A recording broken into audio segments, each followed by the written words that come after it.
The desert didn't care who you were or how much pain you carried, it just swallowed you whole, dried your tears before they could fall, and let the sun burn away everything that made you feel alive. That's where she was when he found her, bare knees bloodied, dress torn, arms wrapped around her stomach like she was trying to hold her soul in before it leaked into the sand. Her name was Elsie, though she could barely remember it herself. Life had been cruel enough to rip away even that. She hadn't spoken in 2 days, hadn't eaten in 3, and the last thing she remembered before collapsing was the sound of gunfire and the laughter of men who didn't see her as human. And then, through the heat waves and the haze, came the soft crunch of boots and a shadow falling across her. "Miss, can you hear me?" a voice asked, steady, low, and calm, like the whisper of water on stone. She flinched, weakly trying to crawl away, but the pain anchored her. The man knelt beside her, not touching, just watching with eyes that didn't burn like the others. He didn't rush her, didn't push, just took off his hat and offered his canteen. She drank because it hurt too much not to. He carried her without asking questions, riding slow so every jolt wouldn't break her further. She passed in and out of consciousness, waking once to a gentle humming, then again to the scent of leather, wood, and something cooking, something safe. When Elsie finally opened her eyes for real, she was wrapped in soft wool, lying on a cot in a small cabin that creaked with wind but held no violence. The man was there, dark beard, rolled up sleeves, worn eyes like he'd seen too much but refused to stop caring. "Name's Colton," he said. "You're safe now." But she didn't believe him, not yet. The wounds weren't just on her body, they were inside, deep and infected, memories like knives, voices like poison. At night she cried without sound, clutching her stomach and whispering, "Please, no more pain." He heard her, but never said a word. Just left a blanket at the edge of her bed every morning, a tin of water by her side, and a note that said "You're not alone." Colton wasn't a man of many words, but his actions spoke louder than sermons. He taught her to breathe again, to walk barefoot on the porch and feel the earth without fear, to stir soup and laugh when it boiled over.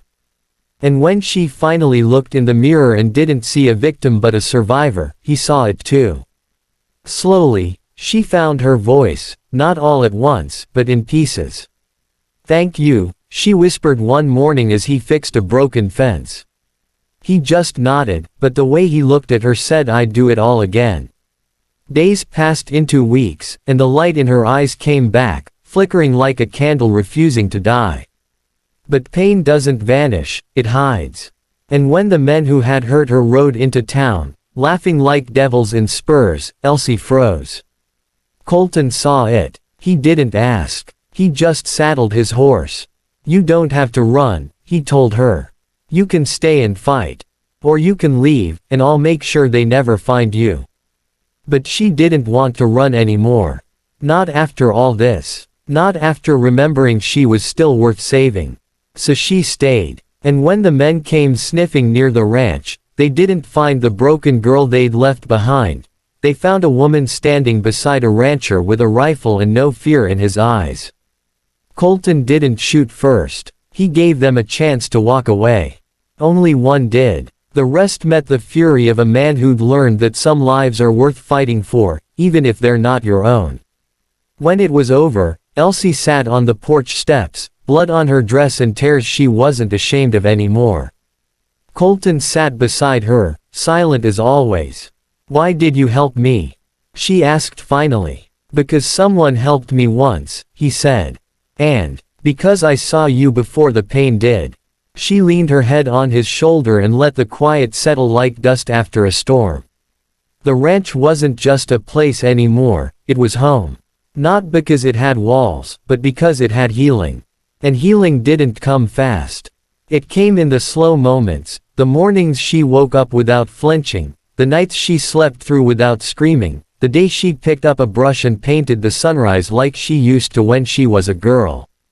Colton never expected anything in return. That's how she knew it was real. Months later, Elsie stood by the fence, the wind playing in her now clean hair, watching the horses run free. She smiled, not because the pain was gone, but because it no longer owned her. "I was broken," she said once. "But someone believed I could be whole again.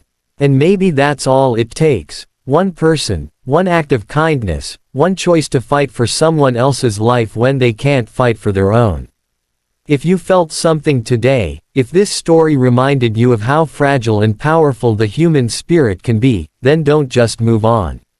Subscribe to this channel. Because we're building a place where broken stories become beautiful, where silence finds its voice, and where every soul remembers they are still worth saving. You are not alone, and you never were.